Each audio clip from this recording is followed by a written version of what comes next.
nasibku tiang pematang. Hancur, hancur hatiku karena dusta. Lebur jiwaku dalam nestapa.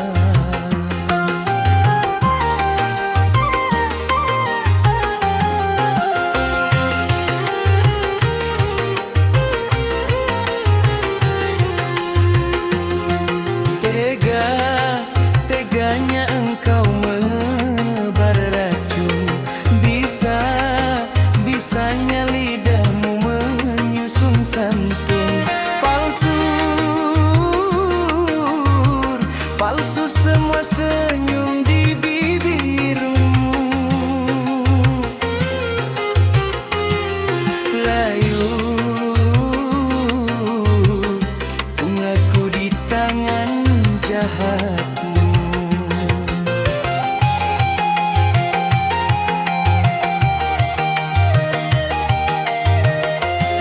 Kabar darah engkau melukai, tak berbekas engkau menghabisi.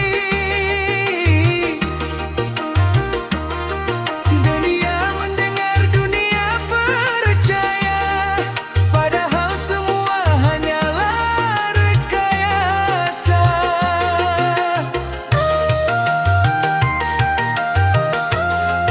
Kejam, sungguh kejam caramu menyiksa diri ini.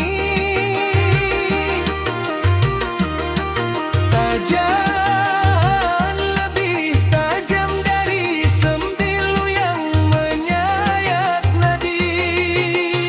Kau tuduh aku dengan nista yang tak pernah kulakukan. Kau sebar berita hingga namaku jadi cerkaan. Ingatlah wahai kawan petuah yang telah digariskan, bahwa fitnah lebih kejam dari penganiayaan.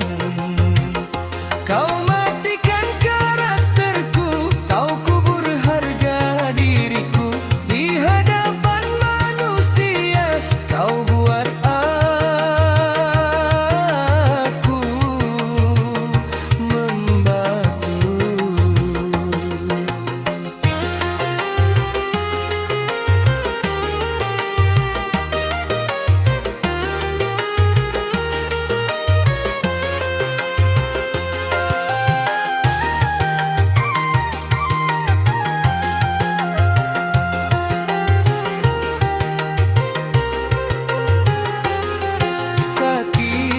Sakitnya tak nampak di mata.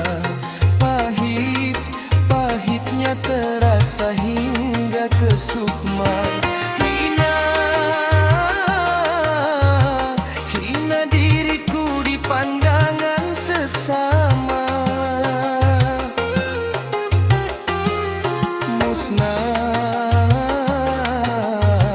Musnah harapanku membina lama-lama.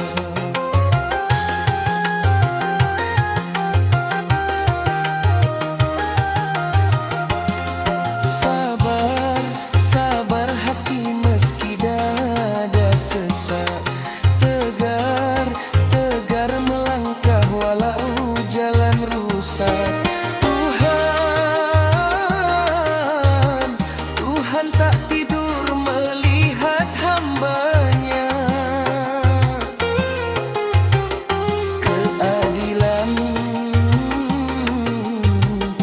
Keadilan pasti datang pada waktu.